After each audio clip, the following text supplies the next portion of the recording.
Allah Akbar. أشهد أن لا إله إلا الله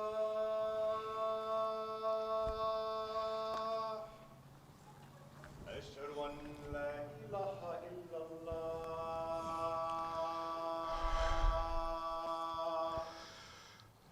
أشهد أن محمدا رسول الله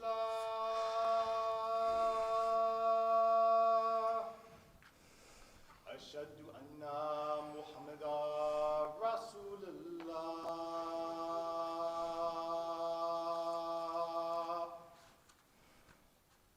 حي على الصلاة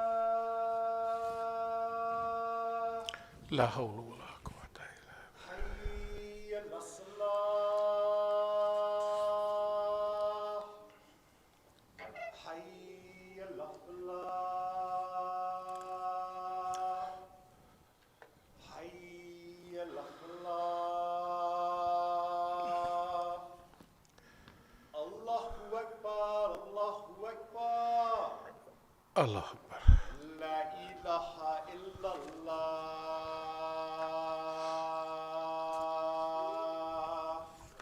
La ilaha illallah.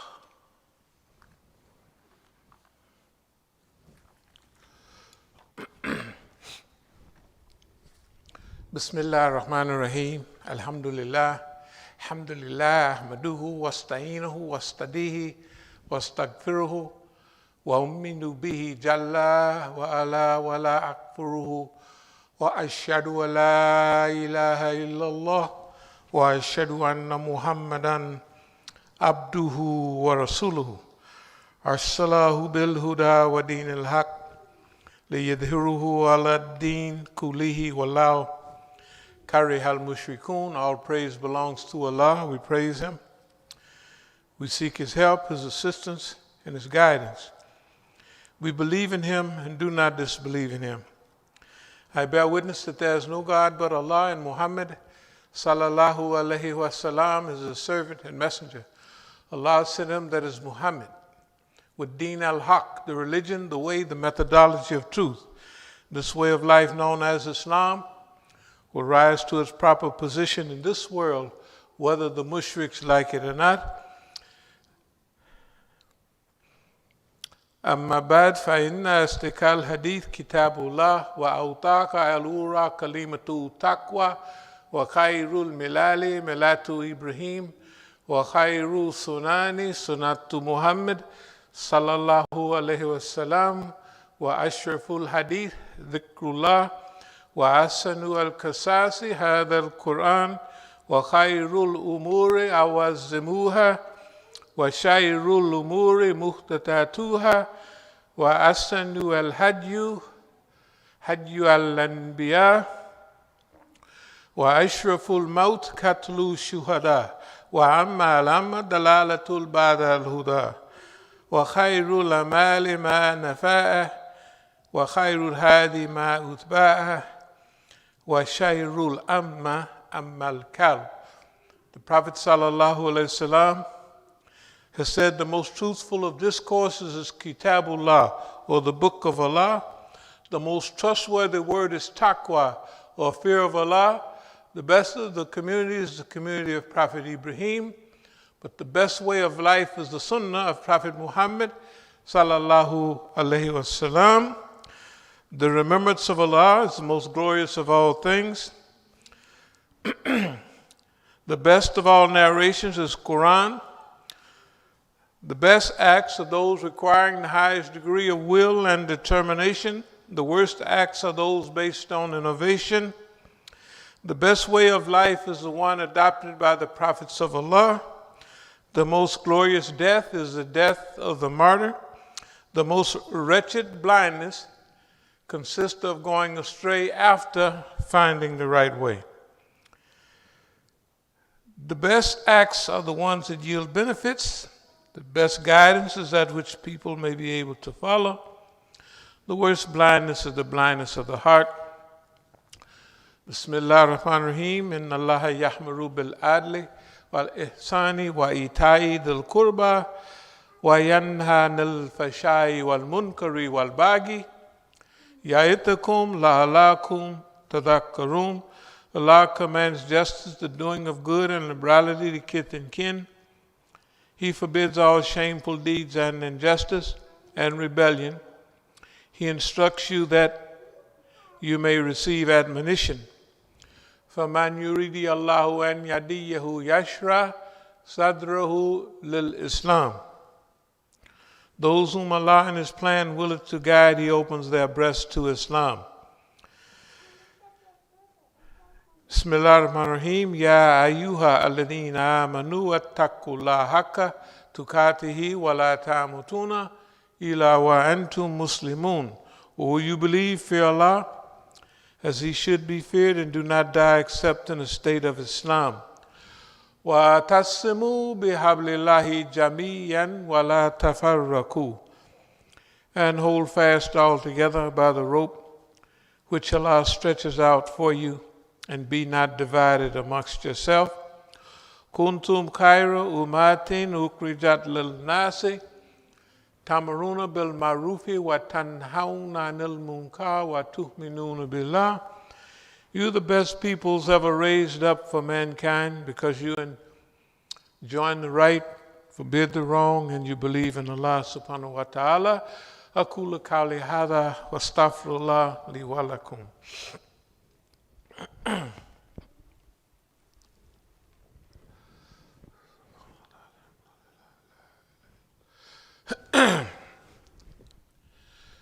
Bismillah ar-Rahman ar-Rahim. Alhamdulillah. Alhamdulillah Rabbil Alameen. Wassalatu wassalamu ala khairil mursaleen Muhammadin an-Nabi al-Ummi wa ala alihi wa sahbihi ajma'in. Amma ba'd, yaqul Allahu ta'ala fil Quran al-Kareem. Inna Allaha wa malaikatuhu yusalluna ala nabi ya ayyuha alladhina amanu sallu alayhi wa sallimu tasliman. Allahumma salli ala Sayyidina Maulana Muhammad sallallahu alayhi wa sallam. Bismillah ar-Rahman ar-Rahim. Wa kad makru makrahum wa inna Allahi makrahum wa in kana makrahum litazula minhu al-jibalu. Mighty indeed were the plots which they made, but their plots were well within the sight of Allah, even though they were as such as to shake the hills. Today, we always talk about the plots and schemes that the enemy have against us. And this is one of the favorite ayats, because it says that al-jibalu minhu means that if these plots were so successful and they were well put together and organized, it says they would shake the hills, but what it means is the hills would disappear. And then related to Islam, if the enemy's plots were successful, Islam would disappear from the face of the earth. But we know from Quran and the Hadith that there will always be a group of people who stand fast for the cause of Allah. I just want to mention a little thing about anticipation, expectation, and historical preparation. This will be relatively brief, but if there's a group of people that have encountered the system all of their lives and then they accept Islam, when they accept Islam and when they begin to practice Islam, sometimes Allah gives them an opportunity to really prepare for what they're going to encounter. In other words, as we always say, Allah will not put you into no fight unless He train you for the fight, first of all, right? In other words, Allah not going to just dump you into the world. If Allah wants your deen, your religion, to rise up at a certain time. Now, in the world, Islam rises and falls just like the hadith tell us that our faith rises and falls. And we all know that sometimes we're full of energy and our iman is just perfect almost. Well, good. And sometimes we just dragging along. We're dragging along in our prayers. We're dragging along in salams. You know what I mean? We doing our deen, but we just kind of going through rituals and we dragging along. But sometimes our deen is impeccable. It's just right. So in this case, like Islam rises and falls in us, if Iman rises and falls, I want you to understand, because the Quran says, travel in the earth and see what was the end of those before you. When we travel back through Islamic history, we can see some periods of rise and fall in Islam. And sometimes we had a very good leadership. Even if you look at the Ottomans, sometimes if they had so many sultans, some were very good and some were not so good, right? And they ruled for 400 or 500 years. So even Islam and the practice of Islam, although it was institutionalized, would rise and fall. Today I want to talk to you about preparation for struggle. And I also want to talk to you about understanding your enemy and understanding what he feels about you, what he thinks about you, what he understands about you. And sometime if you understand that and you're going to make a long-range plan, not a short-range plan for a month or a year or a couple of years, you got a long-range plan. We call it historically a protracted struggle. You're going to be in a long-range struggle. In those cases, you have to be a real visionary at times. And also, our enemy does not have respect for us. I mean, every time he come up with us, in front of us, he got a little trick or two and he cut us off and that's it, right? I mean, he don't waste no whole lot of time.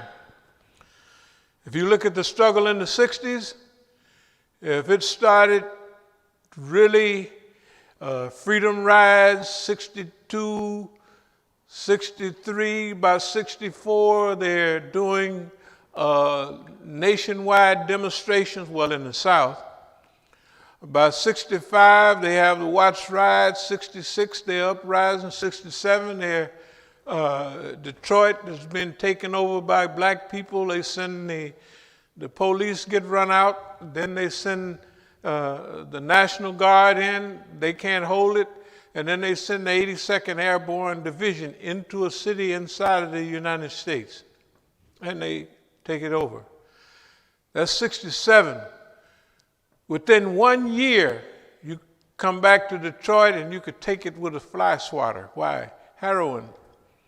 All they did was infiltrated all our groups, killed most of the leaders, and then ran heroin in the community, and it just ran everybody crazy. It just broke the back of our community. And they were more successful than they expected. They broke the family. Black people didn't even close their doors. I know you don't believe it, but that was a time when black people, say 50 years on back, when we didn't even lock our doors in the black community. Generally, you didn't lock your door. You didn't have to. Everybody in the community was black.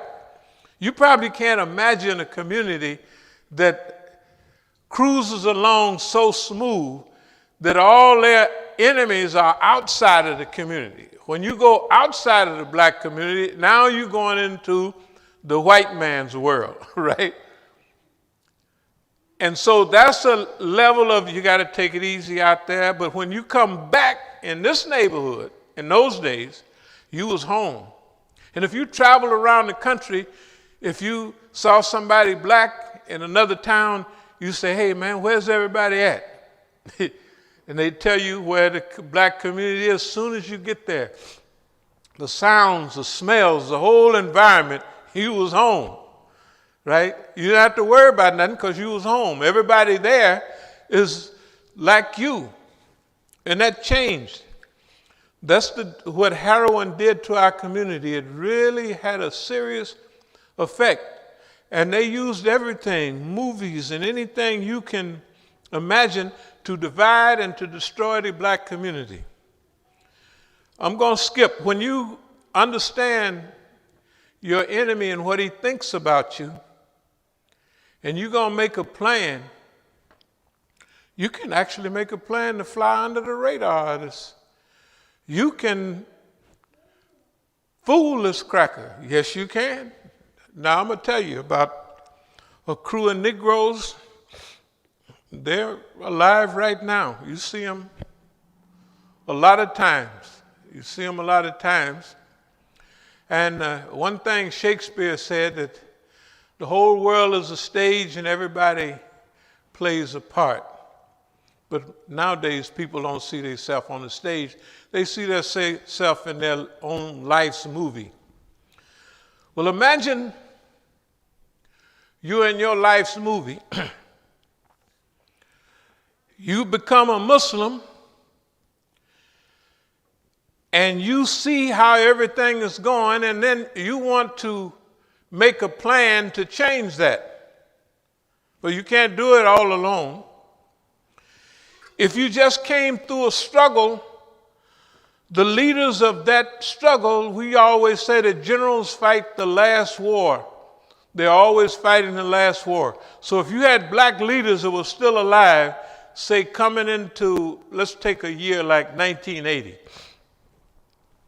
their mind, or most of them that was around, was still back in the 60s. They were fighting that war. I mean, they had grown older, they was moving forward, but they were psychologically dealing with the COINTEL program that broke us up. They was dealing with the destruction of the black community. If they wasn't dealing with how we're going to fix this, how we're going to change this, how we're going to remake this society the way we want to be, or the way we want it to be. Here's what happened. I'm just going to be brief. I'm not going to go into a lot of detail. But there's a group of Negroes that decided to try to change this thing. So they all picked a part, the part that they were playing generally at that time.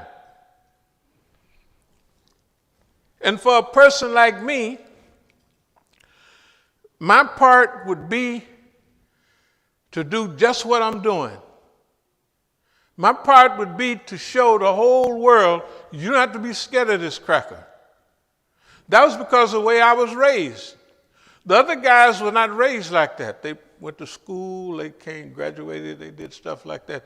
They were not raised in prison. I was state raised. That means the state, you go to jail when you're 12, you get out when you're 14, go back when you're 15, get out when you're 16.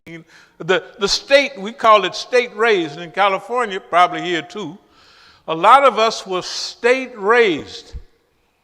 That means that we had been so associated with the system, and by the time you go through all that, you get out finally the last time, maybe at 20 years old or something like that. You're a grown man by then. But you have inculcated in yourself a defense mechanism against the system. You're not afraid of the system. In the old days, like we could fight goon squads. You can't hardly do it now. But they'd blow the whistle, and here come the lieutenant or the captain with a bunch of big jelly-bellied police officers, and they would beat you up and they're going to take you to the hole. Well, you could get so skilled in how to deal with them, and then double up. And them guys are so stupid in those days. They're not like modern goon squads. They would be hitting each other more than they hitting you because they'd be so mad, right? And then you can get arrested so many times that you get you can feel the system breathing and working. And you can forecast, you can predict the future behavior of a system, because usually if you go back to the past, right, you can predict their future. The long story is this. There's a group of Negroes. Let's call them Negro imams. I'm not making this up. It sounds like it just went to sleep last night and popped up and made this up. But they came together. Well, it wasn't coming together like they realized what was going on. Now we're talking the early 1980s. In the early 1980s, the Dar al-Islam movement is being broken up. By 83, it's broken up. We opened a masjid in Denver in 82, and everything that happened there showed us how the system was working. And the people that participated in it, in the destruction of our center there, was the same ones that had separated the Dar al-Islam movement. They had a group in Compton, they had a group in Northern California, they had groups around the United States, like they got the paper right downstairs. Those people had participated in breaking up our strongest movement in the United States. And in those days, it was two good movements, mainly the Islamic Party and the Dar al-Islam movement. They wasn't perfect, but they were good. They were our best in those days. But by the time 1980 rolled around, they're already on the chessboard to be destroyed, and that's what's happening to them. In California, we was fortunate because being out this way in Leavenworth, we all had relationships with the Dar al-Islam movement, you know what I mean, and we also had we got all the literature. It's called Al-Islam from the Islamic Party. But anyway, this thing about playing a part. If you notice what we have right here, what everybody see, we don't have anybody in the United States, none of the imams, the Negro imams, ever come by, ever pay any attention to us, ever do anything like that. Why is that? Why is it that nobody comes by? Nobody comes by because it wasn't their job. Their part that they were to play was a part they've been playing.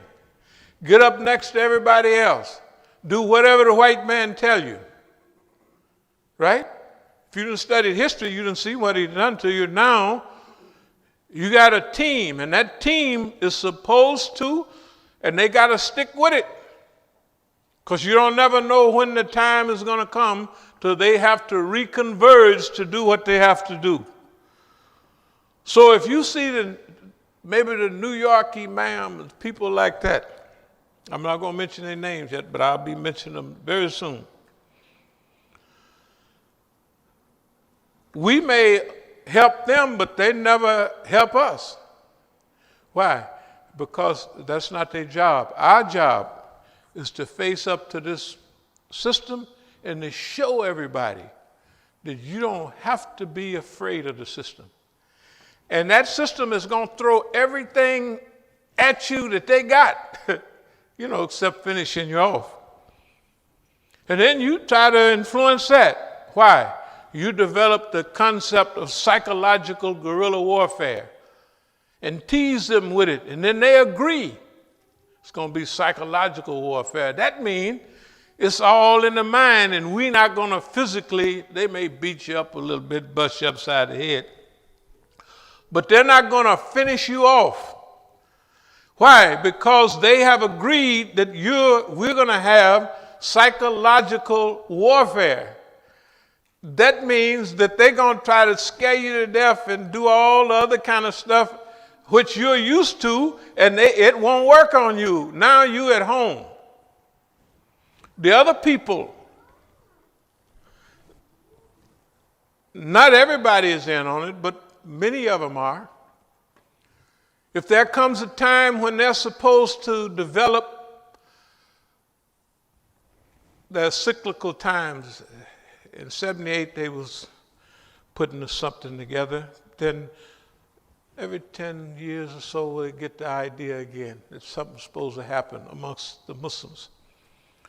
So they put something else together. In our time, it was like MANA and those groups, Muslim Alliance of North America. Well, we went to all those meetings. In fact, a friend of mine that's in prison now, he asked me to participate with him. I wasn't going to participate with him, but he asked me to participate with him. Lo and behold, I'm sitting there. I couldn't even speak. I couldn't do nothing. Why? Because I wasn't supposed to. So they worked out their program.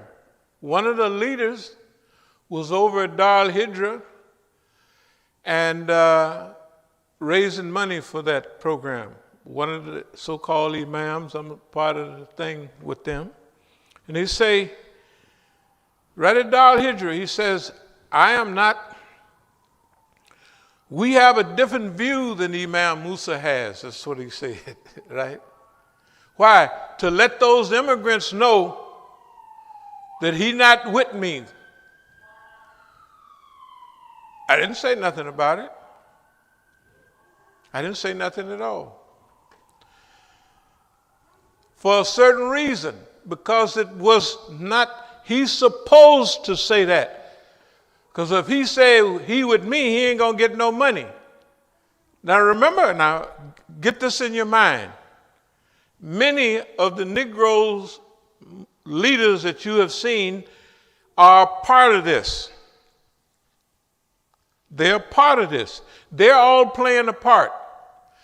If you got Mellow Yellow going to all these big programs, speaking on the platform, that's what they're supposed to do.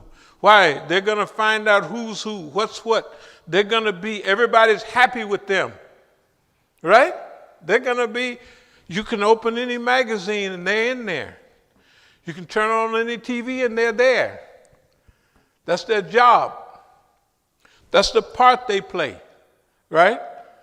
See, it's different from, in the old days, somebody wanted to be the big leader. That was one of my friends. Not problem, but he just thought of like that. I say, you don't need no one big nigger no more. You need hundreds of big niggas. Hundreds of big niggas. You need plenty of big folks, you know. And those big folks would be the technical leaders of the Muslims. You don't need no one leader, right? You need a whole lot of leaders. Why? Because they come by and they pick off one leader. They just, right? You got one leader, you just pick them off like they have done in history, and that's it. When they killed Martin Luther King, everybody's running around trying to find out what to do. When they killed Malcolm, everybody's trying to find out what to do, right? So they kill our leaders. Later on, our big leaders are exiled. So these people have a plan You have to have a plan that's superior to theirs, that's better than theirs. You'd have to have strategic depth. Now, how are you going to do that? You just a Negro. Well, you got to remember, what does boss man think about us? They can't do that. They ain't got enough sense. They can't work together because they're going to always be tussling over who's going to be the leader, right? Because they niggas, and we done taught them that, right? Okay, suppose you have a committee. There's nobody with name tag says leader. Each one plays a part. And no one will interfere with that one that's playing that part. And there's no time limit. It could be a 1 act, it could be 15 acts, it could go on for 40 years. We didn't reach that time now.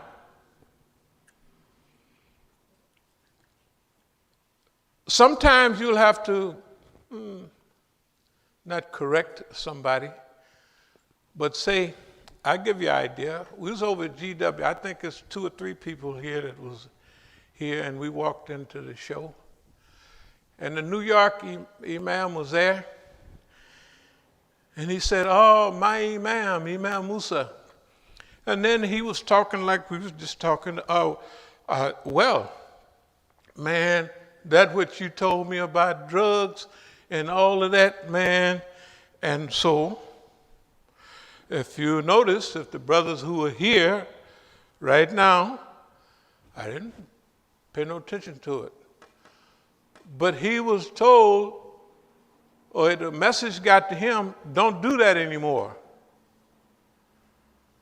You're supposed to be my enemy, right? You're supposed to be cutting my throat and stabbing me in the back, right? Which they do, but it don't, you notice it don't hurt. So they're playing a part, or they were playing a part. The discussion came about drugs, and I was telling him, what you're doing about that drug thing, it ain't gonna work. It won't work, and I laid it out. We was at Stanford one time also, because we got a place in California, and I said, so it was a discussion about these drugs, and he said, well, let me put it this way. All these people were educated. Coming into Islam, when they came into it, they had a view of working in the system. Working in the system, we're just Muslims. We're going to do good. America's going to love us because we're not going to drink, we're not going to fornicate. We're going to, of course, America's going to hate that, right? Because they don't want no blacks living like that. But anyway, so this person says, well, Imam Musa, my program is working. I took a Negro drug dealer to Hajj. You know, so I said, well, just check the LA Police Department. The LA Sheriff's Department. I said they got they got 4 teams. One of them is under indictment. Of course, later on, all 4 of them were indicted. The point was, the drugs are put here to destroy black people, brown people. That's what they're here for. That's what they brought them here for, right? The time that they saturated us with it, we knew about it because we've been through it. Here, South America, basically all over the world, Germany, everywhere, looking at that situation. So it came out that we was 100% correct. So when we was over at GW, he was saying like, yeah, my Imam. A lot of people might have thought he was playing. He wasn't playing. He said, man, this guy here got the thing down. We've been wrong about everything we've been doing. And he's right. That's what it is saying. Anybody remember that? Is anybody here? All right, good. Here's why. They have a part. My thing with them, your part is to stick me in the back every time you get a chance. Your job is to get up with boss man and give him big hugs and kiss his behind. And they've been doing that. All of them. My job is not that. My job, and we did our job, prove that you can take anything that boss man throw at you. That's preparation for the time that we living in now. And I'm going to get back to the subject in a minute. But in order to do things like that, when the word comes, everybody have to move from just, now the act that they're making is a real act. They're really acting a part. But I'm not acting, I'm doing, whatever happens here is real. It's straight out real, right? That's because what we have been through, imagine in life you get a chance to play the part that you want to play. You have to know yourself. You have to know your history. You have to know what I can stand, right? So you go back. Suppose the white man took you to the hole, there's a hole as you go to isolation, all of your life, since you're 12 years old. They come get you, and they reins, roll it up. That means you go into the hole. That means you learn how to be by yourself, right? You may go into exile years later, and you learn how to be by yourself. You may be in South America, maybe the only Negro in the region almost. You learn how to be by yourself. And you may not need, everybody else may need the social, environmental circumstances. You've been trained not to need it. And you can function at a high level of expertise without it. Other people, they got to be a part of a group, a team. They can't play good by themselves. Some people play perfectly by themselves because nobody get in their way. Remember, know your enemy, know yourself. 1,000 victories, 1,000 battles, 1,000 victories. So that means you have to know yourself. But you have to also allow everybody else a chance to know themselves too. So over the last almost 40 years, this project has been going on. It's been going on right in front of everybody's eyes. But now the world is a little different. It's time to come out of that. Well, it's been here for a long time. Sometimes you get a signal that people, they might have got comfortable playing the parts they was playing. Well, anyway, we won't talk about that. They might have really, okay, you're supposed to be a coon. So you play it, they might shoot coon, man. I'll get the microphone, I'll get money, I get to raise millions of dollars for everybody, and maybe I get 5%. So $100,000, that means you get $5,000. What? They don't raise no $100,000 anymore. They may raise $1 million, right? For all these projects. That was back in the day we'd raise $50,000 at a fundraiser. But them big shows, go back 10 or 15 years ago, right out there, we'd go out there to Seven Corners and all them places. How much money they raised? 300,000, 350. Then, that's 20 years ago. Now it's 5 times that much, right? Suppose, well, we want to make sure everything go right for you, dear ma'am. Suppose you're getting 5% of that. Just a little help to help you by. That starts to add up. If you're having 2, 3 fundraisers a month, and you knocking over $5,000 10 and 15 grand a quarter if you're just getting 5%. And then they want to help you anyway. You're a nice speaker. They raised funds because you was there, got everybody jumping up and down, right? You ever notice the fundraisers? They Negroes, right? They fundraisers are all, they're going to have a few of their own now because they've been to school later. But most of them from our time was Negroes. They might, so you might get a signal and don't nobody respond. They might have got comfortable. Well, anyway, we're going to keep on doing what we're doing. We don't care. But it's a time. This is a serious time we're living in now. And the plots are so big and so complicated, unless you're sitting there every day watching, you can't keep up with it, right? And then, the Russians are involved in our this, and the Iranians, it ain't no Iranians, it's the Zionists. What's the Zionist job? The Zionists are following the old U.S. pattern, divide, conquer, and rule. Keep the people fighting each other, right? Keep them divided, right? And they, even though they might have some little division in their country or society, they have more unity than you do. Therefore, they can control you.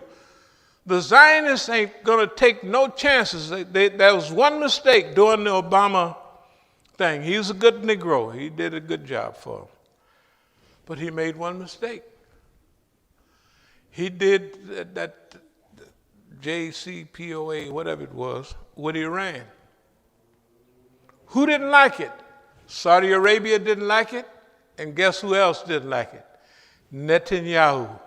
They hated it from the very beginning. To them, their whole world revolves around that. You watch the news anytime you want. The whole world revolves around, in their world, Saudi Arabia.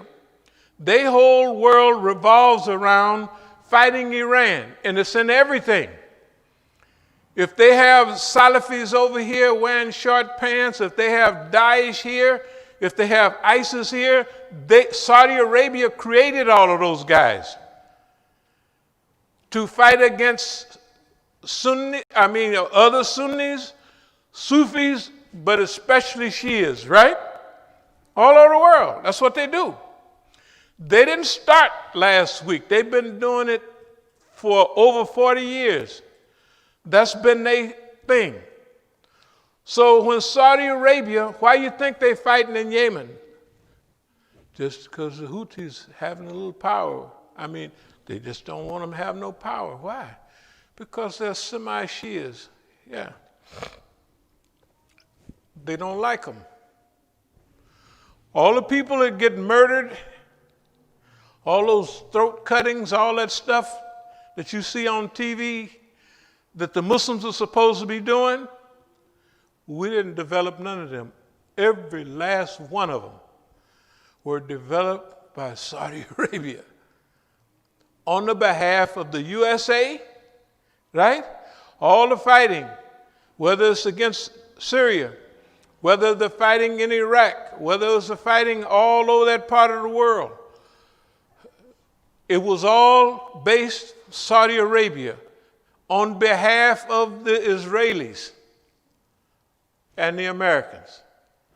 But when Obama made that, it wasn't a treaty because it wasn't ratified, but it was an agreement, an accord, the nuclear accord. So that was supposed to normalize relations between Iran, right, and the USA. Well, if you look on the map, if you look in that region, Iran is the dominant power in that region. And Iran is, as a state, is just like we are as an individual. They done took everything you can throw at them, and the people just standing there with their mouth open. Man, how could anybody stand all of that, right?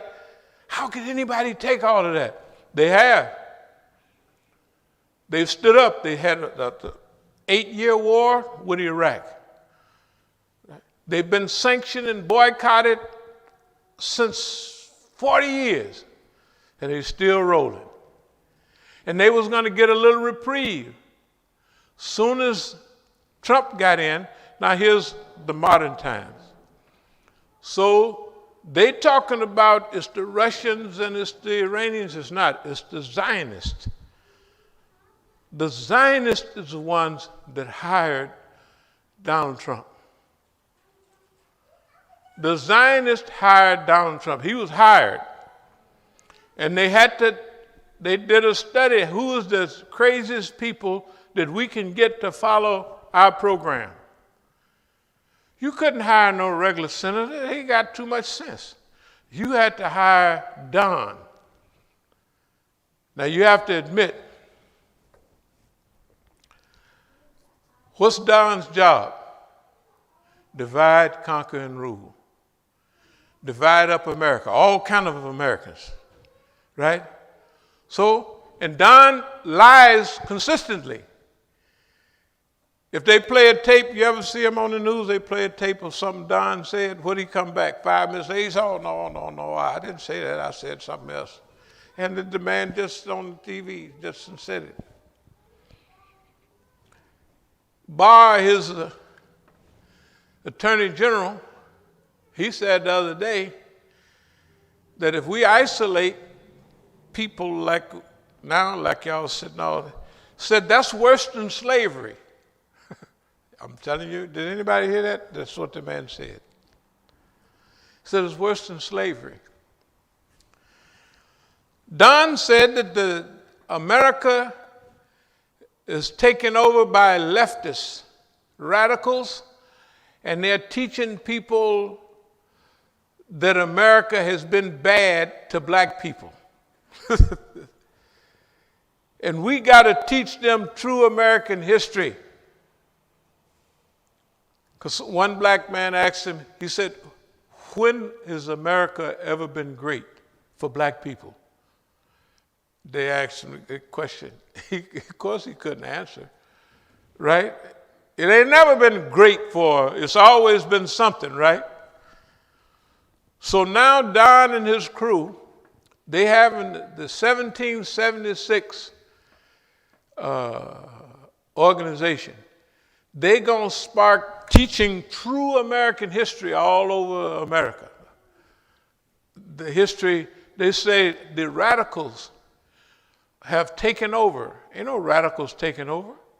Them people acting a fool, that's they people, right? All of our people, what do the mothers of all the people killed say?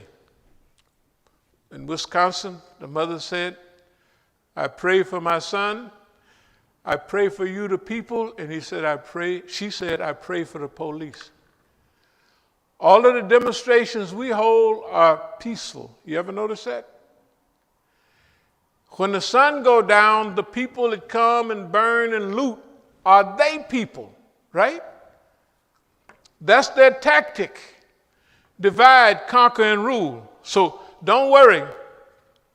They're not going to be able to divide up the people. They're going to get some of that. They might become 30% successful, but they failed.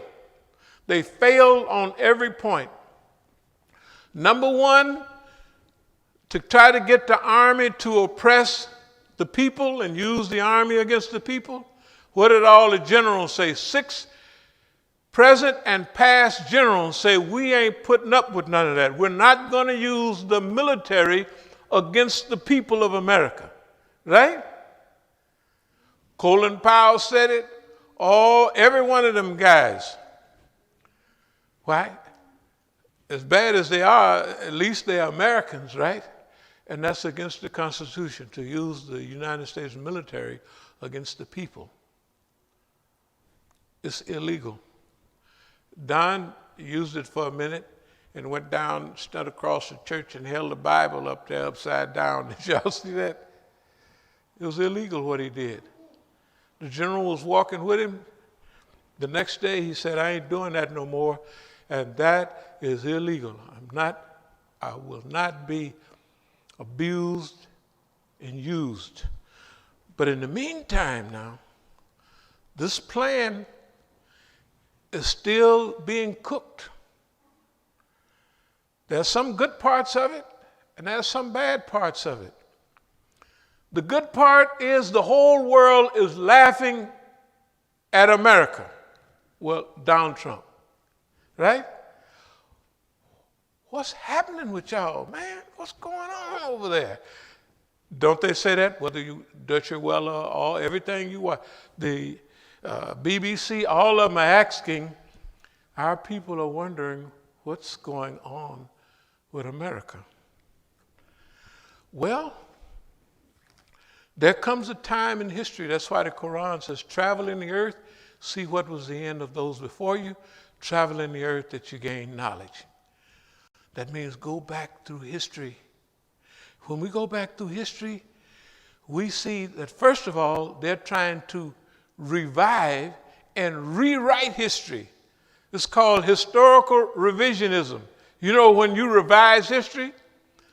So Don and his crew, they want to teach white folks American history. And they want to say, hey, this stuff about Black Lives Matter, right? You see what he say? We are all for the police. And all the black people want is not to get shot, right? That's all we're saying. Hey, nobody wants to get shot. You don't have the right to kick our doors in and do whatever. I don't want to get into how they got all these rules and regulations. No knock, stop and frisk. That's making me and you the bad guys, starting in the Nixon administration on up to now. So they are justified. Not 9/11, but 1993 World Trade Center. They got the Patriot Act. They got all of those things from 1993, not 2001, right? But 2001, they had already prepared.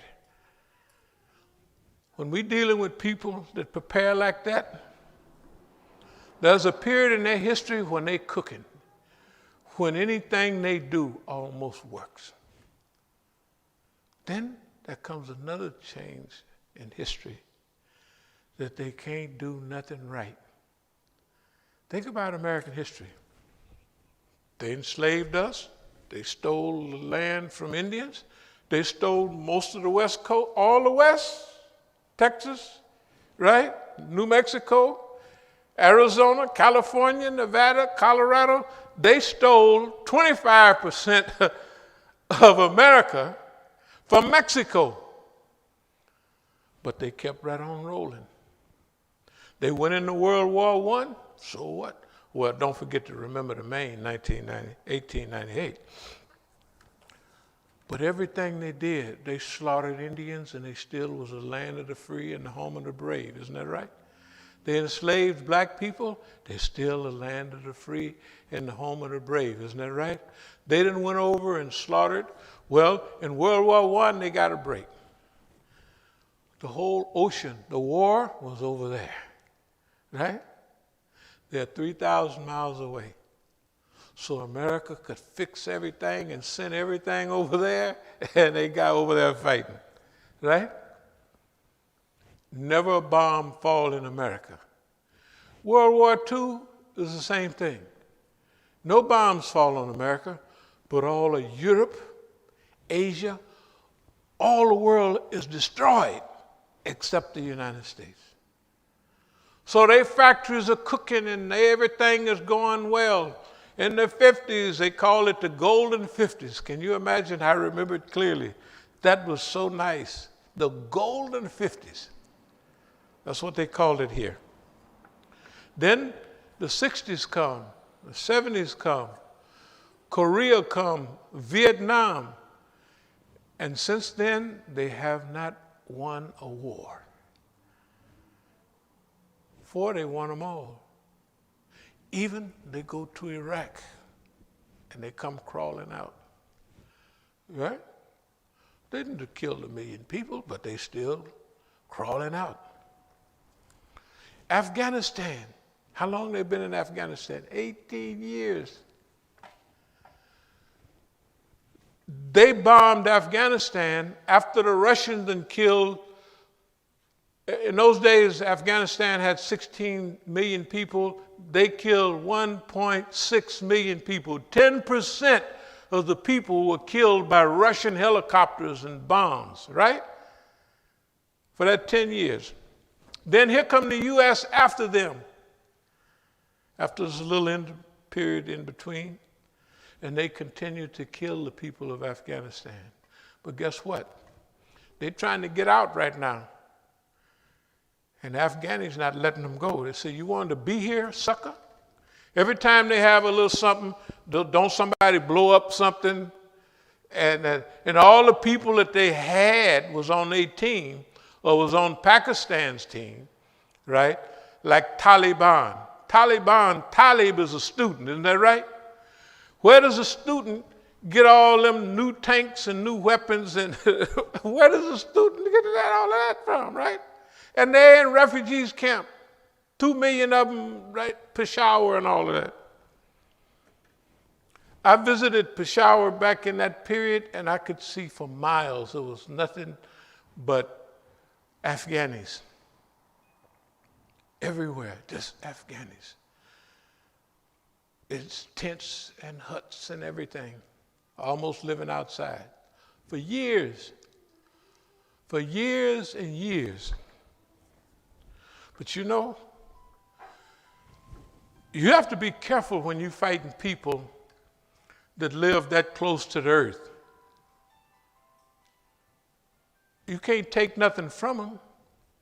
You can't, so they have a different feel about what life is all about. Me and you, if we scratch our fingernail, or we start crying for a week. But the people of Afghanistan have been living a certain type of lifestyle for so long. And you forget, I know y'all never heard of it, Khyber Pass. Khyber Pass, 1854. The Afghanis, that country, what you call Afghanistan, stopped the greatest empire in the world, the British Empire, right? Was stopped by the Afghans at Khyber Pass. And nobody knows about that. Well, they all better find out something, because then they're going to find out why these people can survive when they don't have nothing, right? Again, here come all of these Daesh and all of them. Remember 2015, 14, 15, all these new Toyota trucks, all of them white trucks, all of them look the same. All the Daesh and all of them riding to victory, all on the same type of brand new trucks. Where they get them trucks from? Where they get all that equipment? Saudi Arabia. You got to remember, Saudi Arabia and those Emirates around there are not pushing Islam. They're pushing their personal kingships and power and prestige. They're an enemy of Islam, those people in that area. We call it Triangle of Terror, well, we used to. Saudi Arabia, the United States, and the Zionist state of Israel. I want to move toward a close because I don't want you to feel pessimistic. I want you to feel optimistic about what's happening now. The plans are thick. The plans are concrete to destroy and hobble the Muslims. But I'm telling you from our own experience, we can challenge the system. Every system has a hole in it somewhere, right? Every system have a blind spot. You can't, the human being, any system he builds, another human being can challenge that system. I'm saying right now, there was a time when everything America did, they just kept rolling and the world said they're great and all that, and now it's been changed. Everything they do is stupid, right? You watch the news? last year, when Donald Trump was in the UN, that was last year. I'd like to see what happened this year. He got up and started talking to everybody in the UN, started laughing at him. Does anybody remember that? They started laughing, right? They was laughing at the man. And he started talking like ain't nothing happening. We have great opportunity right now. We as Muslims have an opportunity to show some backbone and some leadership, and to actually, for all the people that wanted to help America be great, all the immigrants that's happy to be here, right? This is your chance. This is your chance to rescue America from itself. What do we mean? America is headed for a type of destruction. But that don't mean the American people have to be destroyed too. Because see, even though there's a lot of confusion, you see, it's almost like a style or a fashion. Oh, Black Lives Matter. You couldn't get 10 white people to go to a demonstration on our behalf a few years ago now, but they're all out there. Don't worry about why they're there. They're out there. And the world see them out there. All of them just strolling along, right? And oh, we're for black people. Now, they got the press trying to confuse us and make it look like that they're going to revise history and we're going to be all alone again. It's not going to be like that. We're not going to be by ourselves. We are now emerging into the world development process. That's what we're a part of, right? We're going to do all we can to play not a key part, but we always we call it influencing the direction of change. We don't want to make nobody do nothing. We don't want to control nobody, but we want to influence the direction of change. We have a vision of a new world that's possible, right? And that's what we want to do. In closing, in getting here, we had to, it's called visioneering, that you visualize the part you want to play. For 40 years, we visualized a part that we wanted to play here, and we played it. It ain't nobody else. I don't care what you think. You just study around about America. Ain't nobody in the United States from way back up to now stood right in front of boss man, talking out the side of their mouth every day, right? Messing with him, teasing him, showing his weaknesses, having everybody laughing at him, right? How to punk the FBI and all that. Have you ever seen any gangster niggas or liberation-minded Negroes, even with a flyer that says how to punk the FBI? They scatter the FBI. I don't care how tough they are. They scatter the FBI. Not here. You're a bunch of punks. That's all. And then repunk the FBI. That comes a couple of years later. You're a punk, now you're a repunk. Right? It's simple. It's only simple. What I'm trying to tell you is we played our part. We designed the part that we want to play, that we wanted to play, and we played it. That's so you can realize that you can design your outline for your life and what part you want to play in life and where you want it. You can do that. You can do that. If it's Allah's will, you can live the type of life you want to live, and you can produce the type of world that you want to live in. How did Allah send us this world? In mizan, balance, wazn. Balance, right? Allah created. Is it balanced now? Is it balanced? Oh. The fires in California, millions of acres just burning. is so ridiculous. And ain't nobody, Democrat or Republican, even talking about the problems of the world and solving the problems and putting the world back in balance. Nobody is talking about that. It's too big, and it's too, you got to be too down with something. People are not going to be ready for that. So you got to be serious. We have to be serious. Why? Because if we leave these people alone another few years, they already burnt down California. You know, those states to the north of California, Oregon and Washington. Washington is the evergreen state. It's always green up there. It's rain all the time. It's wet in Washington. It's burning up. Oregon is between Washington and California. And it's 50-50, just like, a little bit like Washington, a little bit like California, but it's green. It's green.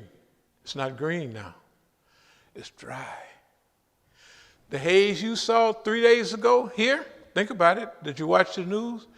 That haze, although it's 37,000 feet up, where'd it come from? California. Over here, now it's out in the Atlantic. For the last couple of years, they've had fires that have tornadoes within them. The car fire last year. That's why when you see those burned places now, they burnt. They look like they've been bombed out.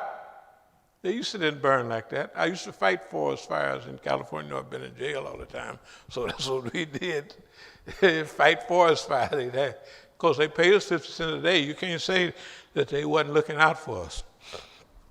You know, get out on the fire line. Boy, the white man is a pretty mean fella. And you're making the fire line.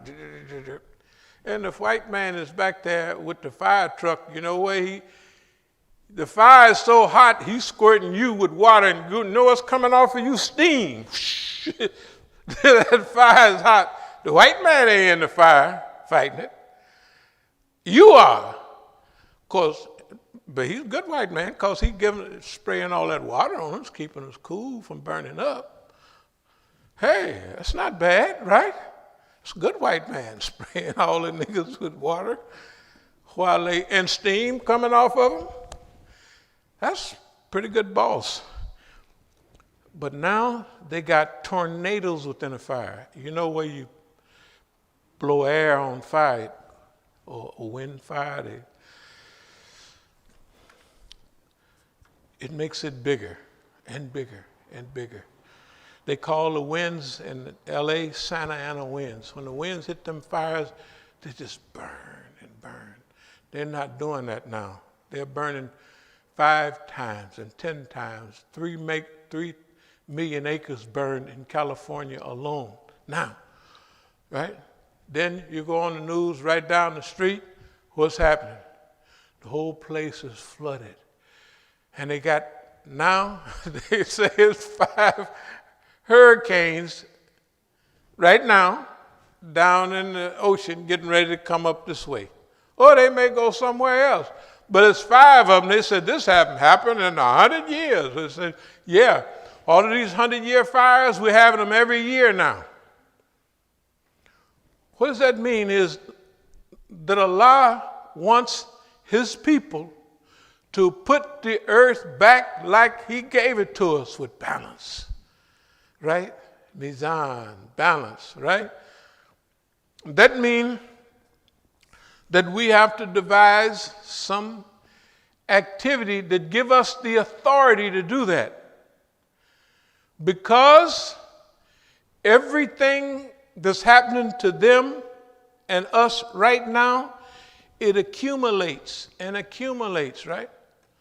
So, they have the fires in California. Yeah, and it blocks the sun out too, right? It adds to the greenhouse effect. And they're burning up the trees, right? That used to consume carbon dioxide, right? Okay, everything adds up. They're just burning up the lungs of the world down in Brazil, right? Brazil, La Mato Grosso. I guess you never saw it. I've seen it many times. the lungs of the world, all of that land down to the Amazon, all those trees, all that's forests and all of that. Now the president in Brazil is like Donald Trump, a damn fool. And he's letting people burn up the forest down there, right? So he burn up the forest, destroys the lungs of the world, right? And we don't know how much time we got, but we got to get busy, right? We got to get busy.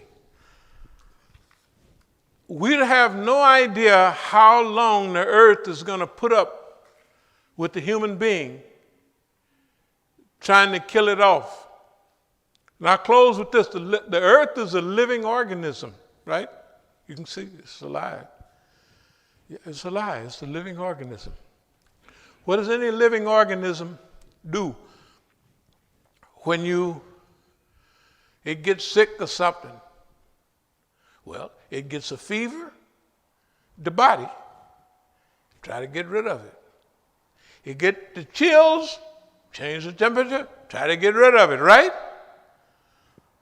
What do we have? The earth is a living organism. It's overheating. The oceans is warmer down the way, so since the oceans are warmer, you can have more, what? Hurricanes. I'm trying to say everything is like that. You can go to the macrocosm to the microcosm, what you see in the micro, that the whole world is like that. If we are thankful to Allah and appreciate Allah giving us an earth like we have, imagine, then we would want to put it back the way it was when he gave it to us. It has a balance. That's the job of Muslims. That's our job. That's our job as Muslims. And not only people, there's a few people. I was listening to a couple of the rabbis yesterday and the day before. I mean, our rabbis, you know, the rabbis that they say we're anti-Semitic, but we got rabbis, the ones that wear the long curls and they wear them overcoats and fur hats in July. Those are homeboys. I tell them, well, I don't tell them. I say, y'all some tough customers. Man, to wear them fur coats and fur hats, it is July, right? Hey, man, they some tough customers, but they are friends. I heard just yesterday, today is Rosh Hashanah when they blow the shofar, the New Year.